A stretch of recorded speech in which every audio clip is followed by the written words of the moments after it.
Pregnancy জার্নিটা প্রত্যেকটা মেয়ের জন্যই অনেক স্পেশাল হলেও প্রথম টাইমেস্টার এবং লাস্ট টাইমেস্টারের শেষের দিনগুলো মেয়েদের জন্য খুবই কষ্টের সময়, সেটা আমরা সবাই জানি।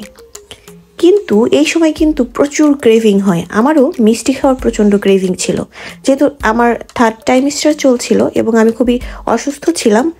তো আমার খেতে ইচ্ছা করলো জর্দা, তাই ঝটপট কিভাবে জর্দাটা আসলে আমি করে খেলাম। বাসায় কিন্তু তেমন কিছুই ছিল না ড্রাই ফ্রুটস বলতে, তো তারপরেও কি করব, খেতে তো ইচ্ছা করেছে। তো আমি তাই ঝটপট করে ফেললাম জর্দা।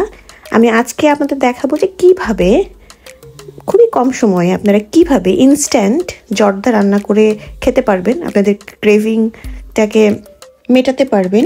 আমি চালটাকে ভালো করে ভেজে নিচ্ছি যাতে জর্দাটা ঝরঝরে হয়। তো আমি ভালো করে ভেজে নেওয়ার পরে এর মধ্যে দিয়ে দিব গরম পানি। চাল যতটুকু নিয়েছি তার ডাবল আমি গরম পানি দিব, আর গরম পানির মধ্যে আমি কালার মিশিয়ে নিয়েছি। এখন আমি এটাকে ভালো করে কুক করে নেব এবং আমি এটাকে 98% ভালো করে কুক করে নেব।